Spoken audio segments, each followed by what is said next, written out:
जयकुमार गोरे प्रकरणी आता अंजली दमानिया यांनी सुद्धा आक्रमक पवित्रा घेतलाय। त्यांनी राज्यपालांची या संदर्भात भेट घेतल्याचं म्हटलंय। विचित्र विकृत माणसांना मंत्रिमंडळामध्ये स्थानच मिळायला नको अशी मागणी यावेळेस दमानियांनी केलेली आहे। कॉमस्कोर नुसार आता isakal.com आहे देशातील नंबर 1 ची मराठी न्यूज वेबसाईट। प्रत्येक अपडेटसाठी isakal.com ला नक्की भेट द्या।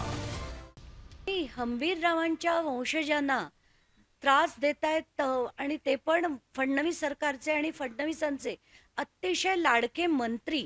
हे मला कालच रात्री या प्रकरणाबद्दल सगळी माहिती मिळाली आणि ते ऐकून अतिशय शॉकिंग वाटतंय की इतकी कॅरेक्टरलेस लोक ही का हवी आहेत फडणवीसांना त्यांच्या मंत्रिमंडळात, ज्या बायकांना ते असे त्रास देतात, निर्लज्जपणे फोटोग्राफ्स पाठवतात, अशा लोकांना मंत्रिमंडळात का ठेवावं। तर मी आता त्यांना संपर्क करणार आहे आणि त्यांची बाजू सुद्धा लावून धरणार आहे लवकरच।